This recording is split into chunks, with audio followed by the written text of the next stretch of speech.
hindi rin natin siya pwedeng lasingin para magsalita sa inyo. Ninenervyo siya kanina eh. Sabi niya, naku, ayoko magsalita, ang dami-daming tao. Which is very ironic because his words have spoken to millions of Filipinos all over the world. Pero ganyan talaga, kasi sabi niya, writer ako, Nick, hindi ako lawyer katulad mo. So, pwede bang dahil nakapalandra ako dun sa doon, sabi niya, pero ikaw, pwede bang basahin mo na lang ang sasabihin. So, I would like, with your indulgence, I would like to ask for a little bit of imagination. Kunyari, nakikita niyo si Ricky Lee, ang boses ay Ricky Lee, ang suot ay never mind. Okay, eto na siya. Nung bata ka pa, kapag may party sa bahay niyo, madalas ay itinatanong sa inyong mga bata, anong gusto niyong maging paglaki? At lahat ng iba pang mga bata ay unahan sa pagsagot, pilot, doctor, teacher, engineer. Ikaw, nahihiya kang sumagot habang nakatingin ka lang sa ibang mga bata. Pero later that night, kapag mag-isa ka na sa kwarto, ibubulong mo sa gabi. Writer. Pero writer ka nga ba? Paano ba malalaman? Are writers born? Meron bang nang ipinanganak ang sabi ng midwife ay, uy, Mrs., writer ang anak mo, ang swerte mo naman. O di naman kaya ay, uy, Mr., writer ang anak mo, ang malas mo naman. Di pagkakakilanlan ba na kapag nakita ka ng mga tao, ay malalaman nilang writer ka nga, na parang may uniforme kang suot-suot. A writer's uniform, mahirap ang buhay ng isang writer. There is nothing to writing, sabi nga ni Ernest Hemingway.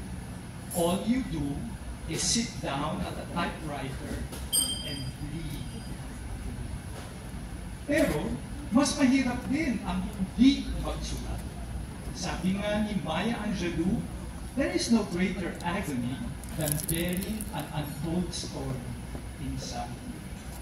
Bahagi ng pagiging writer ang maraming masasamang karanasan, rejections, doubts, frustrations, unfair criticisms. But believe me, it's all worth it.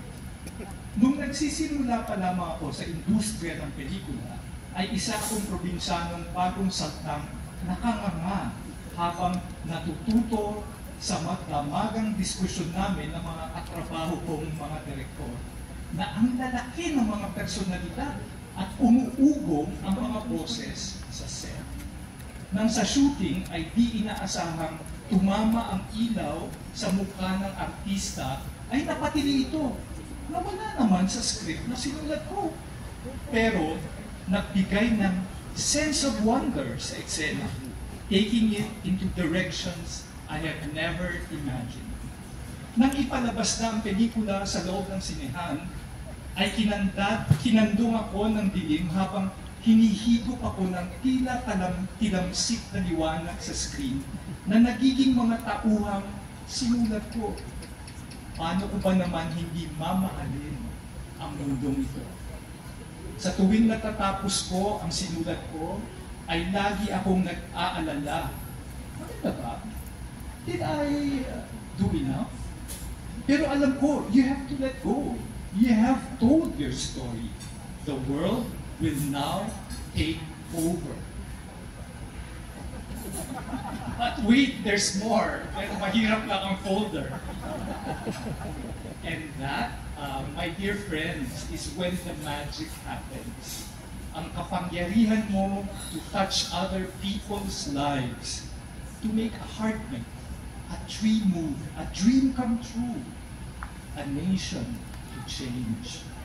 To be of this world and yet not of this world, isa kang bagong silang na nilalang na matagal nang nabuhay.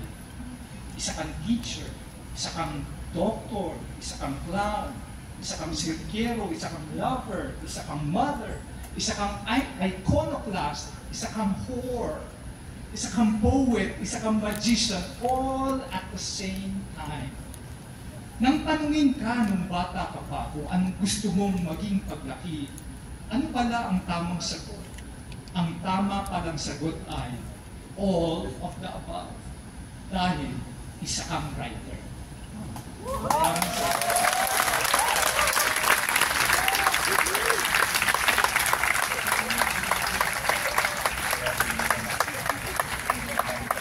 Beautiful.